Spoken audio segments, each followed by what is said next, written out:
we're so excited to have you here for Let's Get Down to Business. This is a quarterly business series that is sponsored by MediaCom Business. We really appreciate them, and we hope that you'll continue to come to some of our programs. We have speed networking, biz mixes, all that kind of stuff. So really excited to see such a great turnout today for our social media panel. I know this is a really complex subject, and so there's a lot to talk about. So hopefully we will send you away with some great takeaways today. I do want to give a little bit of time to our sponsor, Zach, with MediaCom's business is going to come up and talk to us just a little bit about some of their new offerings. Let's give a round of applause for Zach Blake. We actually just here in Cedar Rapids completed our brand new network.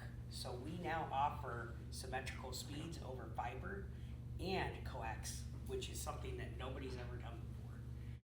So without further ado, let's go ahead and bring our panelists down. We've got a little refreshment for you here, but we're really excited to have this group together. Social media can be such a powerful tool, but it also can feel really overwhelming to a lot of businesses.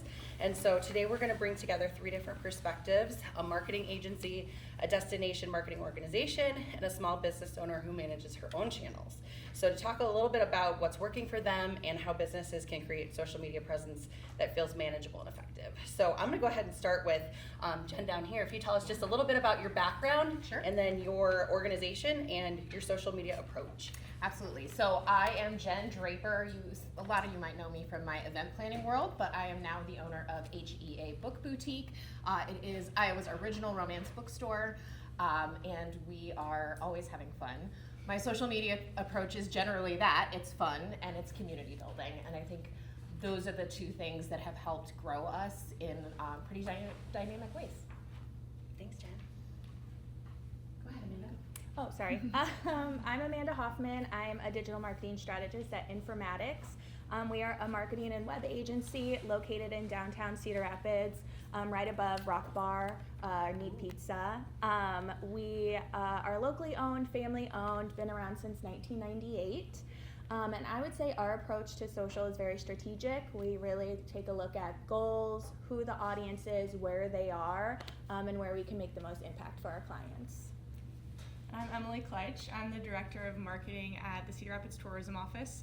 I've been with our office about 5 years in different facets of that work, but we really focus on the community as well. We're a destination organization.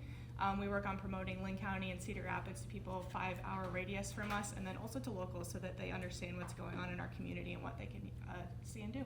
Great, thank you.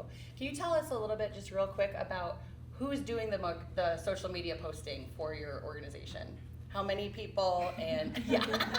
Like most of the small business owners in this room, I am doing my own posting, my own planning, my own SEO, my own website, my own everything. So that's where we're at. Thanks, Jen. What are the Informatics? We have a team of about 10, but social media specific is about 2 to 3, me and a couple of coworkers. Yeah, and we have a marketing team of 2. I'm going to shout out Abby in the front row. She does almost all of our social media overall. So she's the kind of the mastermind in our office behind all of it.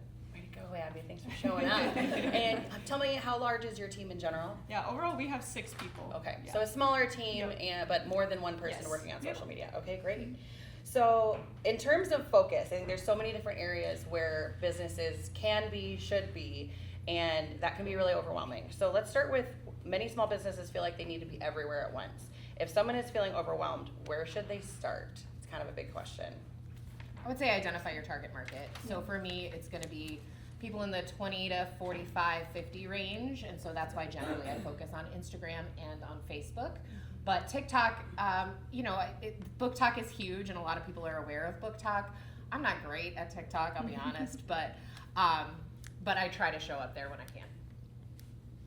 I would say totally agree with that. I would say also just like you don't have to be posting a ton every single day. For many platforms, that can actually hurt you. The algorithm is thinking that you're like spamming people. So 3 solid posts a week on whatever platform your target audience on is more than okay. Yeah, we cover a lot of different platforms, and that can get super overwhelming. Facebook, Instagram, and TikTok are probably top 3. But even for small businesses, like they said, find your target audience, and maybe you're focusing on one of those. Make that one your best one if you have to. Being everywhere is great, but it's not as important as making what you are posting make sense. Yeah. So yeah, it sounds like focus is better before expansion. Start with one, and then if you can be really good at that and you can handle another one, take it on, but probably doesn't make sense to be mediocre in multiple places. Yes. Okay, that sounds good.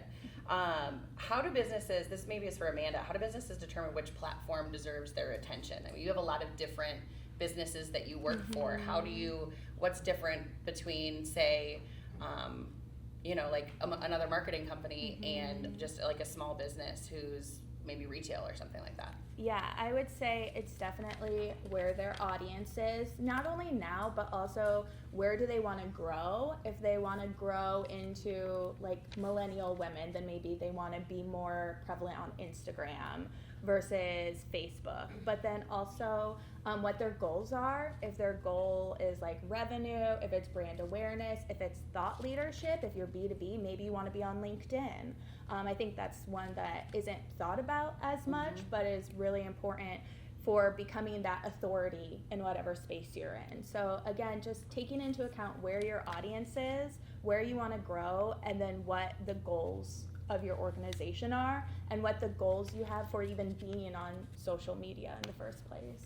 Jen, you own a bookstore. Were you a big book person before you got into this? Yeah. And so where does your audience hang out? And did you know that because you were part of your target audience to start? Yeah, I've been part of the community for at least 3 years prior to really jumping in full force with the bookstore.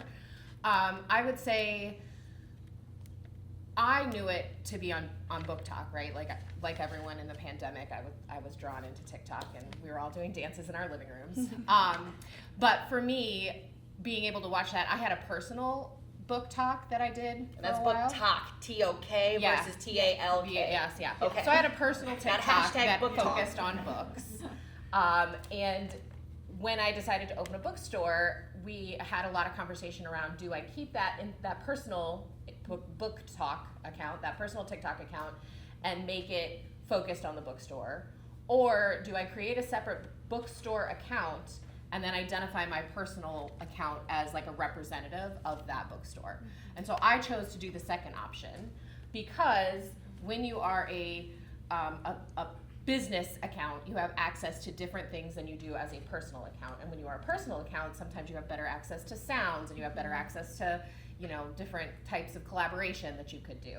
So I chose to keep both of those. Yeah. And then when I was going through, it just makes sense specifically for me for Instagram. I tend to find that my purchasers, my actual buyers, are found on Instagram.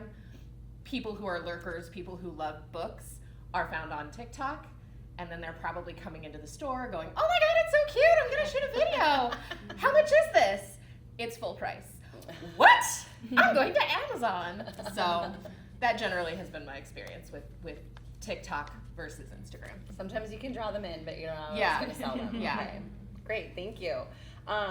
Emily, where do you identify where like your audience is spending time, and like how does somebody know that? Do you do research ahead of time? Do we ask ChatGPT, I'm this type of business, and where is my audience most active on what social media platforms? Yeah, I think each of our platforms kind of has almost a different audience. Our TikTok tends to lean younger, which is majority of other people. They're looking for that inspiration, where they want to go. Maybe they want to find a cute bookstore and they're looking for that aesthetic. Where Instagram is more of that millennial. We aim towards women. Oftentimes, women are the ones that are making the plans. They're the ones that when you go on a trip, they're usually saying, going where you're staying, picking the restaurants, and the men are kind of just coming with them and experiencing it. So we do focus on women. Generally. There's some outliers, but generally. And then Facebook is our older audience, which is still extremely active. Depending on what we're posting, Facebook can be our top performer for the week. So each platform has a different audience that we're leaning towards. We aim at a 5-hour radius from Cedar Rapids because we are focused mostly on visitors. There's a small portion of locals that we're focused on, but mostly on visitors. So Chicago, Minneapolis, St. Louis, Omaha, those are our main target audience to get them to come to Cedar Rapids. But each platform has different ages and demographics for that audience for us. And does that mean if that's where your target audience like physically is, you're probably paying to boost posts and target things towards that age group, that audience, that geographic location? Yeah. Okay. Yeah, we do a lot of organic posting. Like most people, budgets are tight sometimes. We don't always have things to pay, but we do work with an agency as well that helps us get the word out to those exact target markets within that 5-hour drive radius for sure. So you could have a company that helps you with some of that strategy, Yeah. but Yes. also you could still be posting yourself, not paying them to do 100%. everything. Yes. So I just know my folks are small business owners, and paying somebody else to do that feels like it's overwhelming. It's probably cost prohibitive. If I can't hire Amanda's team to have a whole team of people, I could at least try to get a certain amount of information to then figure out where I can concentrate my efforts. Yeah, and there's Okay, stuff great. that we do that our agency focuses on the bigger picture. Well, we may do some local boosting or ads internally. So we have a little bit of give and take on both sides. for sure. And you're also creating the content. They're not Yes. creating it for Nope, you. we are doing all of it. Okay, great. I think that it's a really important point though about boosting. Like, don't sleep on paying for your social media to be seen, because I think so often people go to a social media platform and they say, well, it's social media, everyone should just be able to see it, right? But that's not how the algorithm works. That is not how business works, right? Facebook and TikTok and Instagram are businesses at the core. And so they are looking for those people who are going to drive traffic to their platform, keep traffic at their platform, and incentivize them to buy, right? Or click or take whatever you need to do, Yeah. whatever steps there. So when you pay to boost, generally I don't know if this is true for you guys too, but generally after I've boosted an ad, I also continue to see a little bit of residual traffic on my organic posts because of that.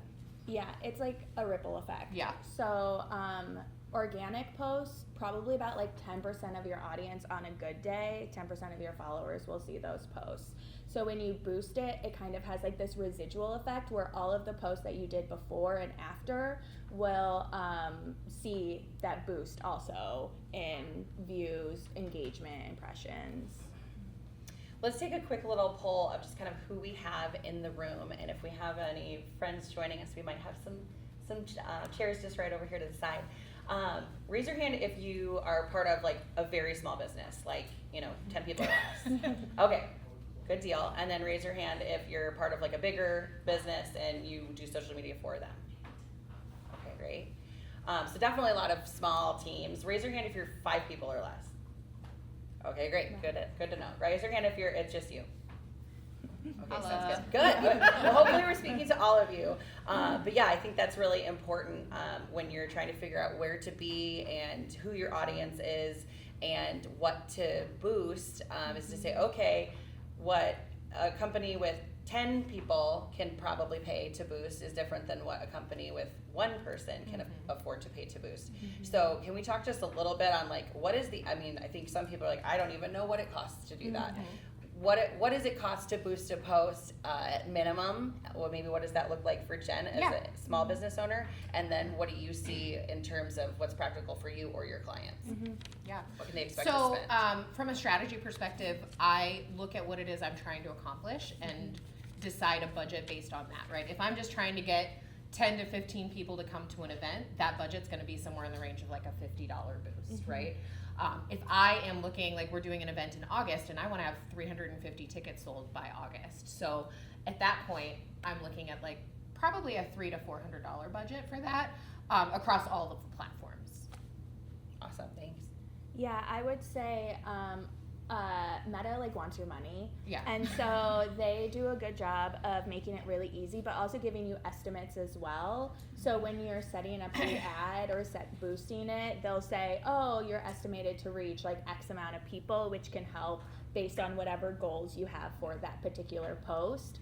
You also have the ability to just boost it to like more of your followers. So if you're like, I just want more people to see this particular piece of content that already know about me, we already have that brand awareness established, they're like a warm audience, you have that capability as well. I do think the tailoring is important to talk about also, because you have the ability when you are boosting a post to select who you want to see that information. And so you can pick book lovers, people who identify fantasy and romance and ebooks and publications. You can pick all of those. But then also I encourage you to consider, what else do those people love? Like maybe they love wine, maybe they love coffee, maybe they love plants, maybe they love Hanson, like whatever These are those all things are. hypotheticals, but they also might be Jen's audience. Yeah, so those are all things that I would add to my targeting when I'm adding a boosted post. Yeah, that's probably my favorite part about Meta. You can get pretty deep into what people are looking for and what they like, and find that audience that works best for you. For us, since we work with an agency hitting a lot of outside, we don't spend a lot, honestly, for our internal boosting and ads. Just because we don't want to duplicate efforts. So we're spending smaller amounts on things that we know are already doing well, so that we can launch those to those audiences even further out. So for example, speaking of bookstores, we had a bookstore post. We have awesome bookstores in Cedar Rapids and Lynn County area. We had one that went well, and so we boosted that out to a larger audience. I think we spent $50 that day just to see what would happen, and we narrowed it down to our audience, and it did really well. So while we aren't spending a big amount, it does make a difference in who's seeing the content that we're posting, and we're trying to get it to those correct people. Interesting factoid about that bookstore post. So they tagged HEA in that post. I didn't see the boosted post as HEA, but when I went to my personal account, my personal Bookstagram or Book Talk account, I saw it 2 or 3 times over the course of that week. So what you see on one account is going to look different than what you see on the other account if you have multiple. And having that individual account versus the business account is going to allow you to kind of see it as one of your followers or that kind of thing. Like you're going to see more of what the layperson's going to see. Okay, great. And then when we're talking about boosting, what does that look like on TikTok? We don't boost a lot on TikTok. TikTok is different than a lot of other platforms. Well, we've spent money on TikTok. It doesn't, in my opinion, go as far. I don't know if you guys have had the same experience. Or give me my bang for my buck that I see on Meta. But that's just the experience I've had. I would agree with that. Yeah. It's a similar process, but you can't go as deep dive into your audience on TikTok. They're kind of like, okay, here's $100, we'll send it out to who we want to send it out to. Versus Meta, where you can say, I want all of these attributes. TikTok is not as user friendly in that aspect. And which is why it's such a K-hole, because it's not as curated and that kind of thing. It's just there's a lot of different things being posted, and you might see this, you might see that. And I was going to say it might not be as targeted, but I feel like you can get the same amount of views by just using a trending sound or a challenge or something that's really popular on TikTok versus having to put money behind it. Raise your hand if you want to talk more about trending sounds. Because if we don't need to, then we don't need to. Moving on. I know it's an area that I'm like, oh, okay, whatever. Anyhow, okay, we'll skip it. So speaking of content, let's see. Emily, can you tell us what types of tourism content consistently performs well, and maybe one of the unexpectedly successful or viral posts? Yeah, so I'm lucky. I have an awesome job, and while I represent Cedar Rapids Tourism, we get to promote all of Cedar Rapids and all of Lynn County. So that means I get to hit anything I really want to in Cedar Rapids, whether that's bookstores or what events going on this week or the Kernels or anything. So what we found that has worked really well for us is kind of those niche, trendy things. So bookstores being one of those. Thrifting has done really well for us. Vegan, vegetarian has done really well for us. Coffee shops, things that people are looking for, maybe a list or an excursion that they can go on. Every thrift store in Cedar Rapids, every bookstore in Cedar Rapids, those have done super well for us. I have some analytics. Everything she just listed are things I would throw in my boosted post profiles. Yeah, and that's, again, how we kind of decide what gets boosted on our end, since we do work with an agency, are the ones that do well. So those posts, almost all of them probably were boosted by us on one of the 3 or 4 platforms that we're using. But something that's relevant now, last year, this weekend is, don't quote me, Cedar Rapids people, St. Ludmila's Collage Festival. So last year we did a post. Abby, she knew someone who was putting together some of the collages and was like, hey, I'm just going to go down and get some behind the scenes footage. If you know Cedar Rapids. Super secret. Yes, that's a big deal. And they deal. let us in. If you know Cedar Rapids, there's a huge Czech culture. So while this post didn't perform super well on TikTok or Instagram, it blew up on Facebook. And organically, we had 98,000 views, which for us is 10 times more than we get on the average daily basis. we had 4,700 engagements. That's likes, comments, shares. We weren't expecting that. We knew it would do okay, but we didn't expect it to blow up like that. And we've had multiple posts that we've like, oh, we'll just post this video on ice cream that Abby came up and was like, is this a dumb video? And I'm like, I don't know, we'll see what happens. And it 80,000 views. So like things like that. But we put in like 20 hours of work on one video that gets 4 likes. So there's give and take, but sometimes when you have those small wins that take off when you're not expecting it, it's always a positive experience. Yeah. So here's a way that I would partner with that. So I know that the check culture is huge in Cedar Rapids. I'm trying to attract those people who are in Cedar Rapids to come to my bookstore. I would probably piggyback off of that and go, here are 10 books that feature Czech, Czech heritage or Czech main characters, or go to Czechoslovakia or something like that. Love that. Yes. Well, you guys do a lot of lists for tourism, and you also have a blog. So tell us a little bit about, I guess, is that something that other small businesses should consider, or is that like, well, if you don't have the capacity, don't do it, but what's the benefits? Yeah, I love website stuff, so this is great. Anything that can live on our website that we don't necessarily have to touch that can still perform is like, in my book, like, love it. So blogs, we do a lot of those. Actually, now that we've kind of updated most of them, we don't have to touch them very often, but that's content that we can reuse all the time. And whether it's bookstores or coffee shops, and we just update them as they go. If we get a new bookstore or a new coffee shop, that's content that we use often. It's content that performs well for us, and it's content that lives on our website that people are looking for often and drives people to our website too. Awesome. I should, go ahead. sorry, jumping in on the blog thing. Blogs are also really good for AI, especially like FAQs, lists, things like that are really good for AI crawlers to go out and find. So then you show up in like AI overviews, because people, like when you Google, you're like asking, like I ask like, where should I go for this? I'm asking full sentences, and so AI like loves FAQs.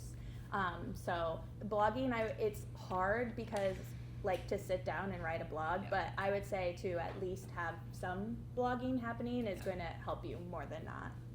Well, and to maybe have, we have to cut some corners, right? Because we're small business owners. So we can work with our friend ChatGPT a little bit to say, hey, take this top 10 list and like maybe put together an intro and a conclusion so I can post this as a blog post or article on my website. Yep, absolutely. ChatGPT is your friend.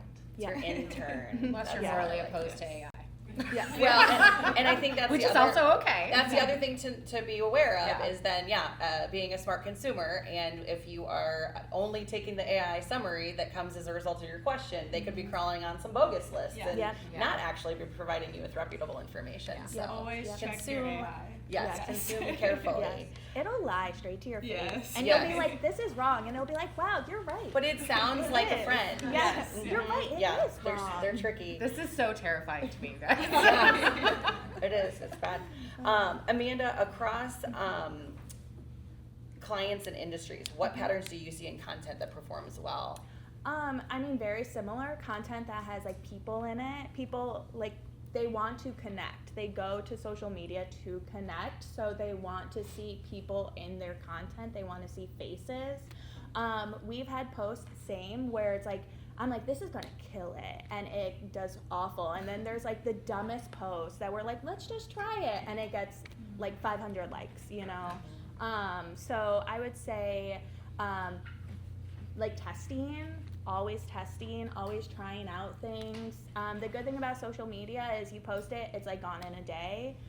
Which is also the bad thing. But if you do something and it flops, then you know what? That's fine. That's in the rear view. Right. So I wouldn't be. I would encourage people though to think about when you are posting, making it a little bit more evergreen if you can, right? Your posts on your grid, or your posts on your Facebook wall, or your posts on your TikTok account. I don't know what it's called. But anyway, those should be things that if I found them because I just followed you today, but sometimes I'll get shown right after that a post that you made in April. So making sure that that's still as relevant as possible is really helpful for the algorithm to feed that to your new followers especially. So not just doing seasonal posts about holidays and that kind of thing. Oh, yeah. Even then, if it's like top 10 Christmas things to go to in Cedar Rapids, that's still kind of evergreen because those things are probably still going to happen. For me, it's like, I want to post things that people are going to be able to find on my shelves consistently, right? So here are 10 new books that hit our shelves this week. I will say too, I was just at a social media conference and you've all seen these videos, but this is what they told us performs the best right now because people are looking for authentic experiences. You've all seen them where someone's holding up a phone and they're just talking to the phone first person, especially for small businesses. Those are performing really well right now. Unedited, So hard. talking to your camera, telling them what you have, or whether it's Yeah. like, I have 3 new books You do this that week. really, really well. Yes, I was going to Kat say, you does do it that awesome. really, really well. She's a prime example. Follow her. She has great videos on that. But like, people are looking for that face-to-face content, feeling like they're talking to a friend, that authentic experience. Yeah. Those are performing so well, and that might not fit your business. It doesn't necessarily fit our business and what we're doing, but if it can fit your business, I think it would do super well for you. They do really well for us Yeah. at the bookstore. And I would say pairing that, if you can, with lives, going live, if you are able to do that, if you are comfortable doing that. It's a little scary at first, but when you jump on those lives can live consistently later. And you have that opportunity for our brand, at least it's really important, again, to build that community. And so jumping on that live allows me to interact with my followers on a more authentic basis, I would say. I would say also the things that like you might find boring because it's your day to day, others might find so interesting. So like here's me opening the shop, here's me closing the shop, Yep. here's me stocking, unboxing, things like that people find so interesting, and it's just like quick, easy content that you can make. And they get to know you too. Like Sammy, I think of Bloomsbury. Like when you're on the camera and talking, like people get to know you. Yeah. They feel that personal connection to your business, and they want to support that person. So I think that's a good point of that too. We were also just joking, like we go to conventions or conferences or things like that, and we'll see influencers and be like, "Oh my God, how do I know her? Yeah. Oh, I actually don't know her. Really? Yes. Yeah. So when we're talking about small, do you have a question? Go ahead, I Elizabeth. do. So, content with people in it, how do you navigate political things? Like, Rob Sand apparently was at Kingston Yard this weekend and posted, and it's got a lot of followers and a lot of comments, and I want to share it, but I'm trying to navigate, like, how do I share it but not? Yeah. Take a side. Oh, that's hard. Yeah, that's really hard. I think that the easy answer is something like, we always love it when people come, come and enjoy our space, or thanks Rob for coming to visit. And I think you just leave the party side out of it, recognize that he's a public figure. Yeah. I mean, Yeah, I would agree. And just decide as a business overall, maybe that's something you have to talk about with your team too. Is that something we're going to do moving forward? If we do it, make sure you're doing both for sides. everybody, yeah. And if you decide we're not doing it, then you just know the policy is, if no matter who it is who posted, we're not sharing something like that just because it's not something we want to be aligned with. So Yeah. that's a bigger conversation for your organization, I think. Or wait until maybe exact lane comes and then you can share both posts at the same, just be like, thanks so much for coming and exploring or whatever. You can also potentially, I mean, depending on what's right for your brand, you could also get into a little bit of a competition thing and be like, hey, thanks Rob for coming. Zach, when are you coming next? Or something like that. Yeah. The other thing that, for us as a bookstore, it looks different than when I worked at the Economic Alliance. So when I worked at the Economic Alliance, we were nonpartisan, right? We were trying very hard to keep those lines very clear. When I'm a bookstore, I have the ability to make a little bit more choices. So like one of my posts was a political post that went really, really well because that speaks to my audience. My audience generally tends to gravitate toward that. And when I lose followers in those cases, I'm okay with that. You have to be okay with that. And you might just let that social media moment pass. If you're torn Yeah. on what to do about Yeah, it, maybe if it's it best doesn't to do feel nothing. right. Yeah. So I just had an invitation for a collaboration with a large-scale bookstore account, a large-scale book account. But the invitation is somewhat controversial, and I'm not sure it's right for my brand. So I'm going through the same kinds of process of like, do I really want to be seen? Like, they want to do a very spicy video of me criticizing somebody else in the bookstore world, and that can be really Controversial. dicey. And when you're trying to build community, if my brand is community, that doesn't feel super authentic to me. So I'm not sure that I'm going to take that collaboration. Yeah. So speaking of authenticity, we have a couple things about that. Jen, you mentioned marketing products, and we did a little bit of a survey ahead of time to see kind of which lane these gals would be in. You mentioned marketing products in a way that doesn't feel icky. What does that look like? And what do you mean by that, and what does making it not feel icky look like in practice? Yeah, I think again, this comes down to what your brand is, right? Because social media is always a reflection of your brand. For me, that means telling people about what is included in those books, why it's important for us to read these books, why I think this book is better than this book when it comes to this topic or something like that. I think it is selling in a way that, again, feels authentic. What does authenticity look like to you? And when I am just on TikTok doing like a home shopping network, buy this book, have you seen this book, did you see this book? That doesn't feel good to me. That feels very disingenuous. What is really important, especially in bookstore world, is that I can talk to Cody and I can say, Cody, what do you love? What was the last television show that you watched that you loved? What are the last two books that you read that you loved? And then I can pull things from the shelf that meet those things that she loves. Versus, have you tried this one? Have you tried just shouting it into the void, right? Yeah, it's a little bit more tailored. Yeah. Okay. So I'm gonna call out one of our audience members. Eric has an auto detailing business.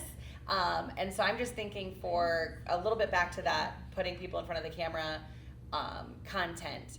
What if somebody's really not comfortable with that? How do they either get more comfortable with it, or are there other faces they could be showing that are maybe not their own? Teach me how to clean my car. Yeah, that's what I was going to say. A before and after. Ooh, ASMR. Oh, ASMR yeah. car detailing. Tell us would be more about really that. good. For those of us who don't know, what is it and why is it a thing? It's like, it stands for something. Something. Anybody? Bonus points. But the long and short of it is that like it's a really sounds, it's uncomfortable noises. sound. Yeah, so it'd be like Blaine's Farm and Fleet is one of our clients, and so we did ASMR. It was like us, like, you know, like moving the shirts over, crunching like the bags of nuts that they sell.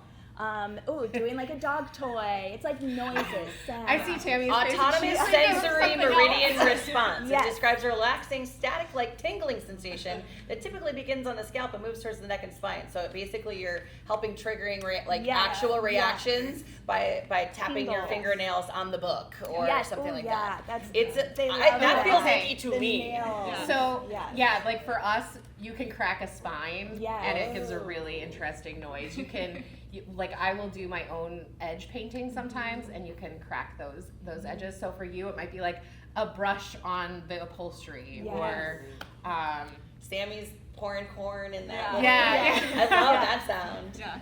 Or Okay. two, you could do like, even if you don't want to like talk to the camera, still be in the frame. So Yeah. like do a time lapse of you getting set up, Yes. or like Yes. you're grabbing the steamer and it's literally your hand grabbing it and yeah. taking it away, and just different shots all put together. While you're not talking to the camera, they can still see there's a real person doing that, and so when they look at your business, they see you in the background, they see your face, like, oh, that guy definitely does work there. He's not lying.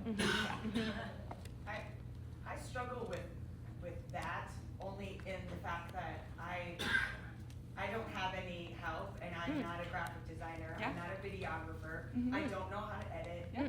I don't know how to do any of that, and I can't even download TikTok That's okay. because I was one of the ones that was like, it's going away, and I deleted it, and now I can't. They won't let you re-download it. So they won't? no, What? yeah.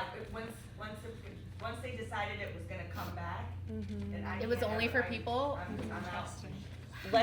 So if you wanna take that individually, otherwise I was gonna say let's go back to like what are some of your favorite like tools Yeah. and let's talk about tools.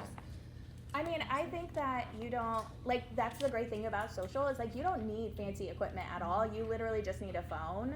And, like, we find that the posts that do perform best are the ones that are, like, really, we call it, like, lo-fi. Like, it's not, like, really polished, it's not produced.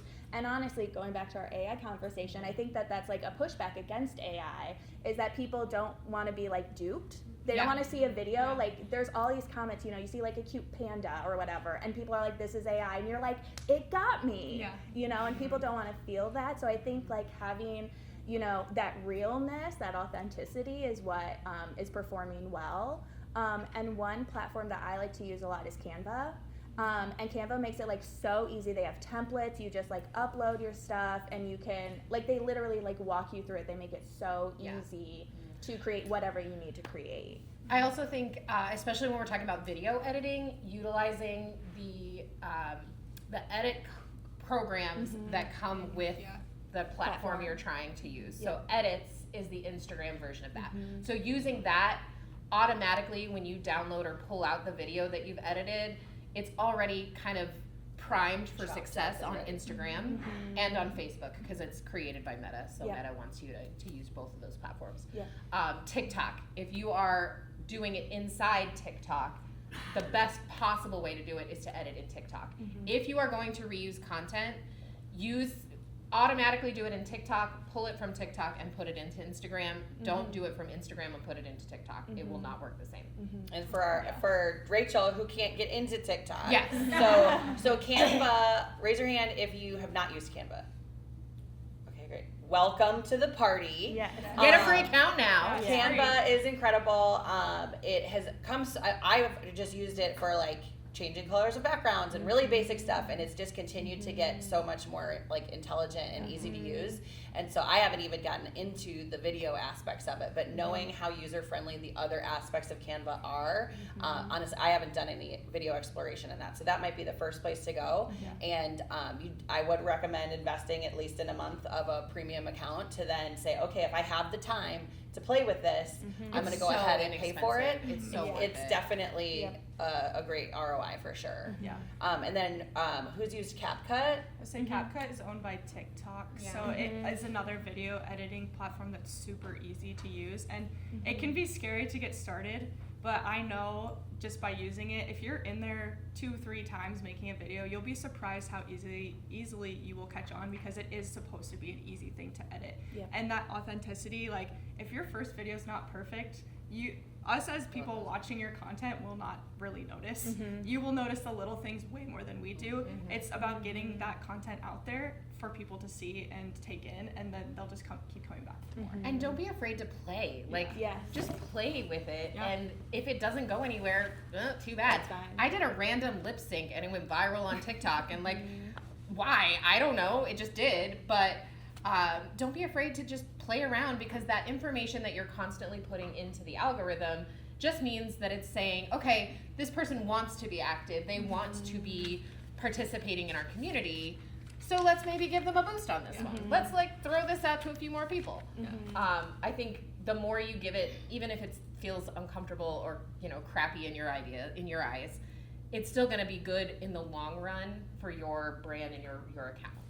And so say I'm a nonprofit executive director and I'm like, I don't have time to play.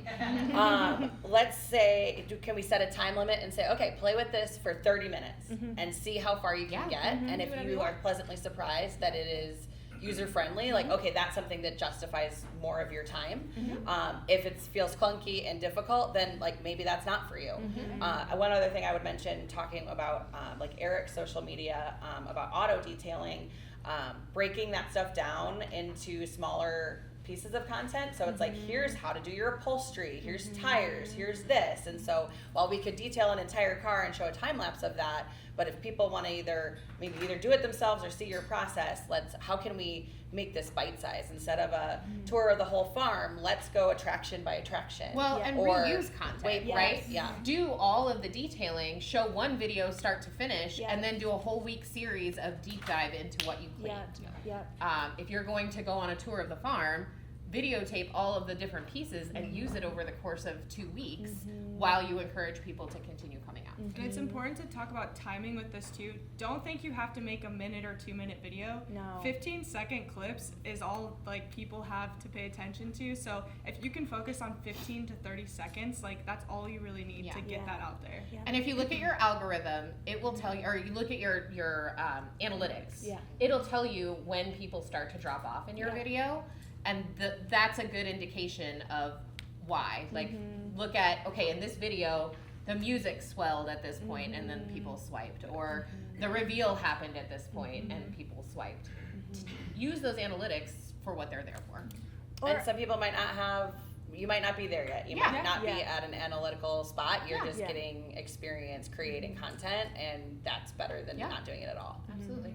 I was gonna say too, if you had a post that did really well, just like reshare it. Yeah. If it's like 3 months later, like nobody's gonna be like, I remember that post. Yeah. Like nobody knows. So just like reshare. Oh yeah, stuff that was a does good well. video. Yeah. Yeah. I've also done that, but added an intro. Like Yep. last month, this did really well. Did you know that, this month you can find the same kind of event, but different? Yeah. So practically, let's talk about if you can only dedicate 30 minutes per week to social media, how would you spend it? Let's start with you. Sorry, yeah. I think it's important. Social media can be extremely overwhelming, and you can come up with so many different ideas. I think if I had 30 minutes, I would sit down and work on scheduling like 1 or 2 posts for the week, so that you don't have to think the rest of the week if something is going to happen, or, oh, I need to post about this event on Thursday at 10 a.m. Don't worry about it. Sit down on Monday morning, spend 30 minutes, schedule those 2 posts out for Thursday at 10 a.m. and Friday at 9 a.m., and then they'll go. So you don't have to worry about it, and you'll just check back to make sure that they're running. I have a question about that. Does scheduling posts mess with the algorithm at all? I've heard it doesn't. Okay. I was just told that scheduled. I will say that sometimes they don't perform as well, depending on the platform, but it also, with the algorithm changing so often, It's hard to tell it's what hard that to is. decide Yeah. what that The is. elusive algorithm. Yeah. Yeah. I do think that if you schedule them inside, and this could be wrong, but my experience is that if you schedule them inside the apps, Yes. the platforms, it does a little bit better than if you are going to schedule it in, I don't know, yeah. A scheduling Like a- manager like a where Slack you, or something. yes. Yeah. But If you schedule it inside the business profile or the business suite or whatever, then it doesn't do as well. Yeah, which is stupid because they want us to use Yeah. that business. Yeah. suite. Yeah, It's that's like their so own. frustrating. Yeah, that's like their own like tool. So they want you in there because then they can show you all the stuff and get you to like spend more money and stuff. So. Are you talking about Meta Business? Yeah, Meta Business Suite. Okay. Yep. Well, we do daily, like a daily post, and so like tomorrow or Friday, tomorrow is Friday. But Yeah. today or tomorrow, we'll schedule all the posts for next week, but we do it in Meta Business because Yeah. we can do both Facebook and Yeah, Instagram at the same yeah. time. Yeah. So you don't have to worry about it. And if we miss a day, people are like, where's your post?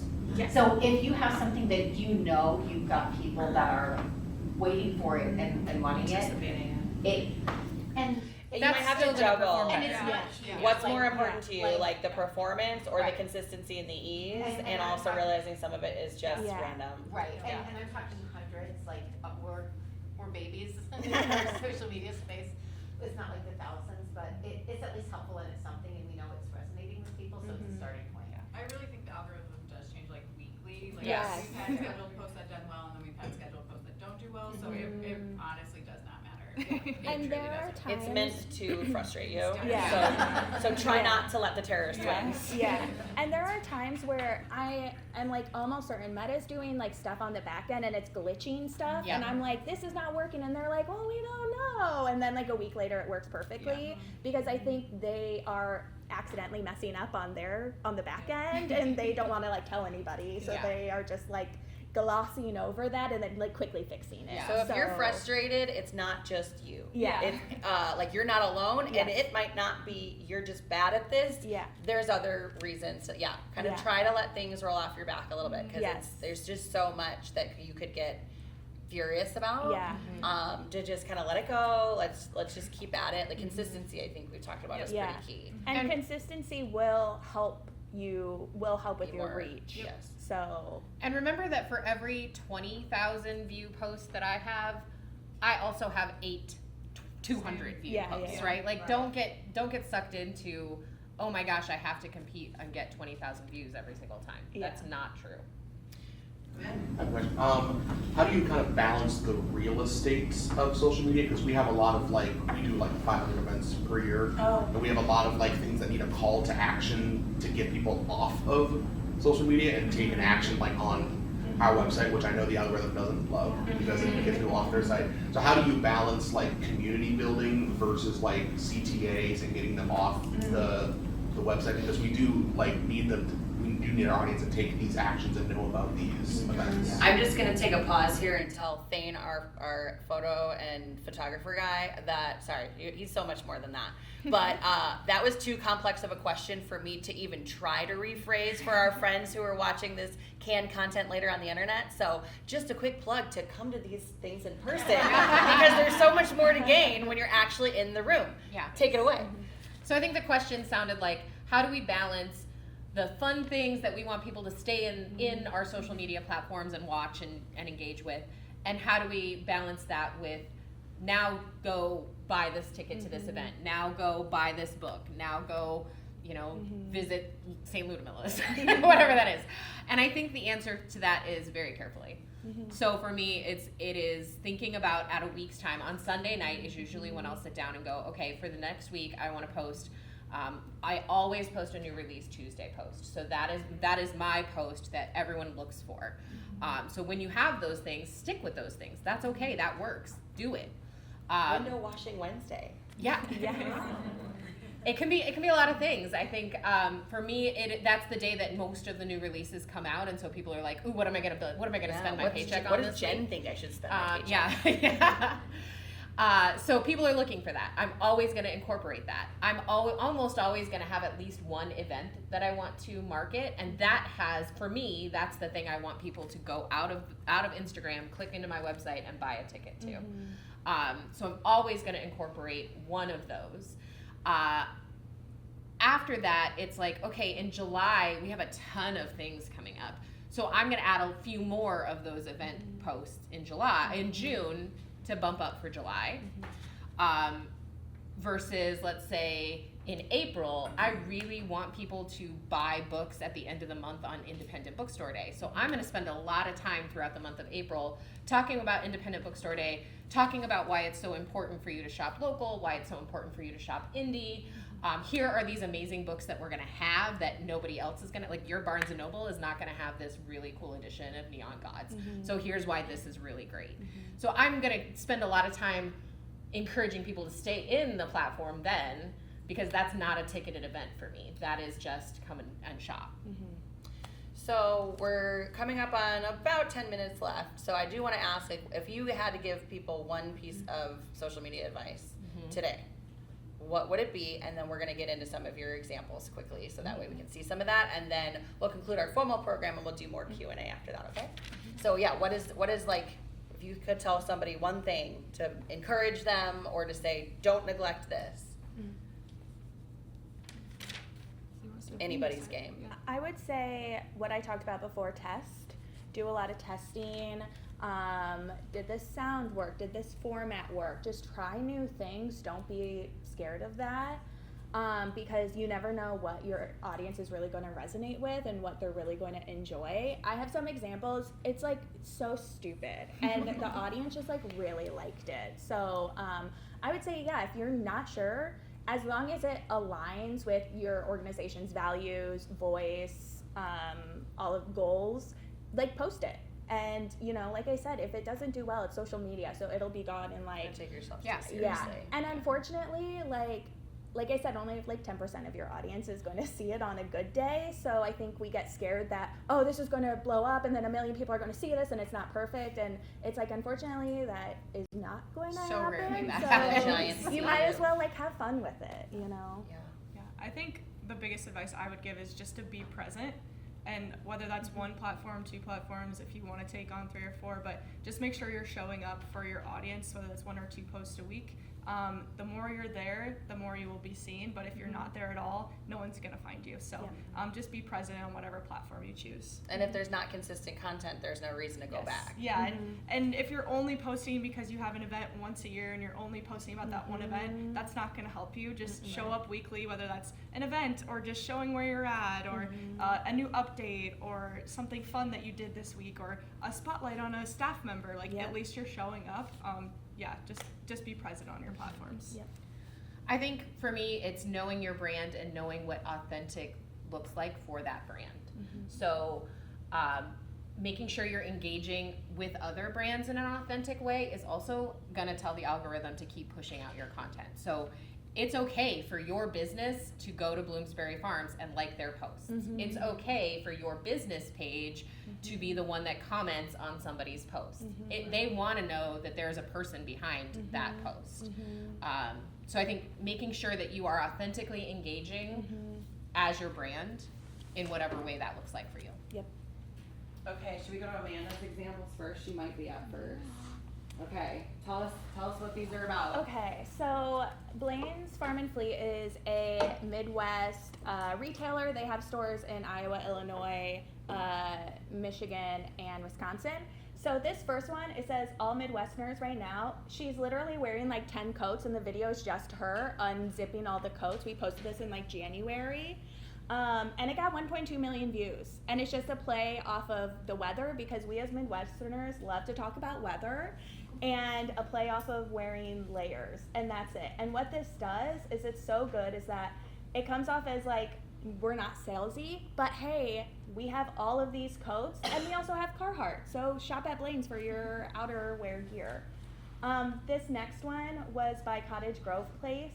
It was a play off of sound baths, but it was for an event called Wine and Roses, and instead of like the bowl, it was 2 wine glasses clinking together.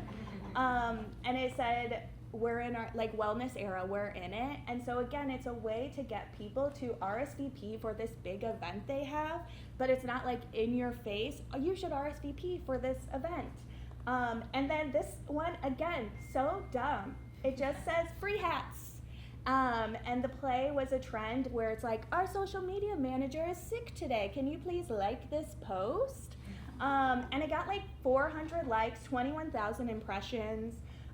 We had done that before with like a nice stock image and like beautiful text, and it didn't really get much traction. And so we were like, let's just try this. And it got people to stop scrolling, and it got people to engage. So that was one of those where we were like, should we? Yeah, let's do it. And we did it, and it performed really well. Were there free hats involved? There were free hats. Okay, I just wanted to make sure that it didn't like have a lot of backlash after there were it actual performed free really well. hats. Yep. Thank you, Amanda. Yeah. I'm gonna go ahead and skip to tourism. Yeah. I kind of talked about the one on the right, the St. Louis College Fest. Again, each of these is a little bit different, and like Jen said, for every viral post we've had a post that got 8 likes and no one saw. Yep. So while these are awesome and killer, this is not normal for us either. But St. Louis, again, focusing on, that one's on Facebook, so focusing on that Czech culture, and that's where our followers are for that. Again, 98,000 views on that one and 4,700 engagements, which was pretty awesome. Focusing on some of those niche things. This one's that secondhand shopping, so the thrift stores that we talked about. Thrift stores, bookshops, coffee shops, vegan, vegetarian do super well for us. That one was on Instagram and had 96,000 views. And for us, a big thing is the shares and the saves, because that means people liked it enough to save it in their archives or share it with a friend. And that means it's getting extra reach. And that one, we had 42 shares and 45 saves. So that, to me, is a huge accomplishment for that. And then the first one, I kind of brought it up earlier, but this is a prime example of your video editing does not have to be perfect. This is the one that Abby came up to me and was like, is this a dumb video to post? And I was like, let's see what happens. It's literally us at Sweet Mercantile, and she's like zooming in on someone scooping ice cream, and it just says, this is your sign to make a stop for ice cream. On TikTok, it had 82,000 views, and she spent like 5 minutes editing it. And again, this one had 311 saves and 730 shares. Again, sharing that to a friend or a family member that might be interested in this too. So while these all went viral and we're super proud of them, again, it's not every day that this happens, but hitting different markets for us. So. Love it. Okay, HEA. Okay. So the first one is an example of that showing your face and putting a face behind the name of the account. So that was my introduction, or my reintroduction, after I'd gotten several 100 new followers for something. So I think just if you read through the actual content of that post, it's just an introduction to who I am, what I love. It's like, I love crispy Diet Coke. I love, doing puzzles, those kinds of things. Just showing people that you're real and that you are authentic and that you love what you're doing is really important. The pre-order campaigns is one I do fairly frequently, probably on a quarterly basis. In bookstore world, we partner with authors and publishers to incentivize people to pre-order books. And so this is a great example of collaboration amongst a lot of authors this got a ton of views and posts and shares because really great authors, New York Times bestselling authors, shared this because I was promoting their book. So I tagged them in this and I shared that with the world, and they then put it in their stories, or they reposted it, or they, shouted it out in some way on some platform. So I highly encourage occasional collaborations, giveaways, those kinds of things can go really, really well. So like, even get creative. Auto body. Okay, I'm gonna, as a romance bookstore owner, it might be like a reach to partner with an auto body shop, but like, what if we did a car wash, and while you're washing your car, here's a romance book to read about a mechanic and a romance author who fall in love. Like, that's a really fun and ridiculous and authentic giveaway that we can then mutually benefit from with cross promotion. So figure out what that looks like for you. And then the last one is one that I absolutely never expected to see that kind of reach from. I honestly couldn't tell you why that went as well as it did. It was canned posts that were provided to us from the American Booksellers Association. Lots of other bookstores did this and put this up. I don't know if it was because I was one of the first to capitalize on it and to use it, but it went crazy, and I couldn't tell you why. Like, truly. So that's what happens sometimes. It's just, you just throw something up there and you have no idea what's gonna happen with it. Just keep trying. Just keep doing it. It's okay. Well, I think we're gonna say that concludes our formal program for our friends at home. Can we give these guys a round of applause?